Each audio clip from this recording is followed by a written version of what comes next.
ဝိနည်းဒီသာသနာတော်ရဲ့အသက်ဖြစ်သည်ဝိနည်းနာမသာသနာတအာယုဝိနည်းထိတံသာသနံထိတံ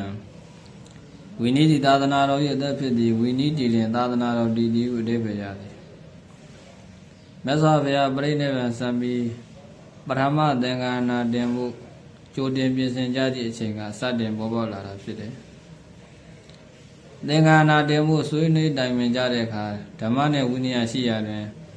အစိုးရများကဝိနည်းဟာသာသနာတော်ရဲ့အသက်ဖြစ်တယ်ဝိနည်းကိုရှေးဥစွာသင်္ဃာနာတင်တဲ့တယ်လို့ပြောကြတယ်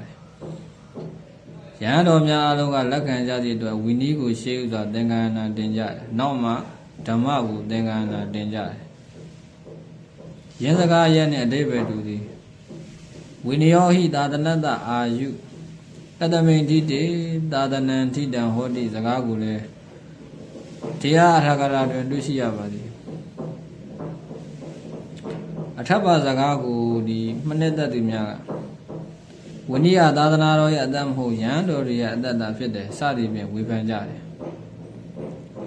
ဝိနည်းထိရဲ့သာသနံထိတံစသည်ဖြင့်မြတ်စွာဘုရားကပါဠိတော်မှာတိုက်ရဟောတာမရှိပါဘူးယောဝအာနန္ဒယောဝအာနန္ဒမယဓမ္မောဇာဝိနယောဇာဒေတိတော်ပြည့်ညတ်တော်သောဝောမမေစရိဏတတ္ထာဟုသာဝိနည်းနဲ့ဓမ္မကိုဒန်းတူထားပြီးသာဟောထားတယ်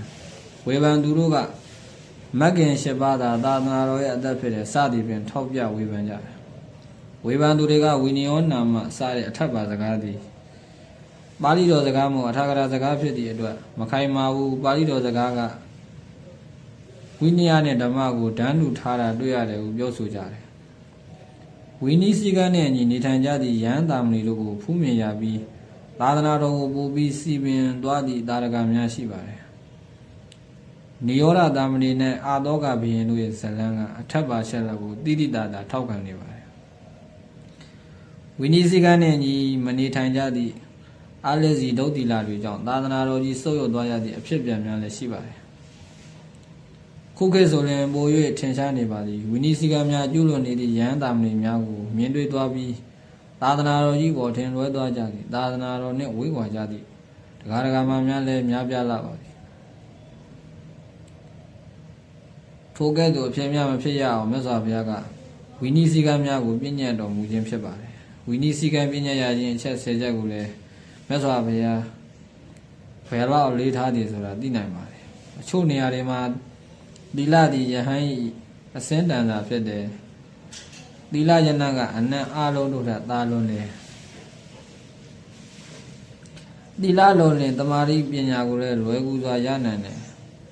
အတ္တရိဟုသောအကြောင်းကြောင့်သီလကိုမချိုးဖောက်ကြနဲ့စသည်ဖြင့်အကျယ်တဝင့်ဟောကြားတာလည်းတွေ့ရပါတယ်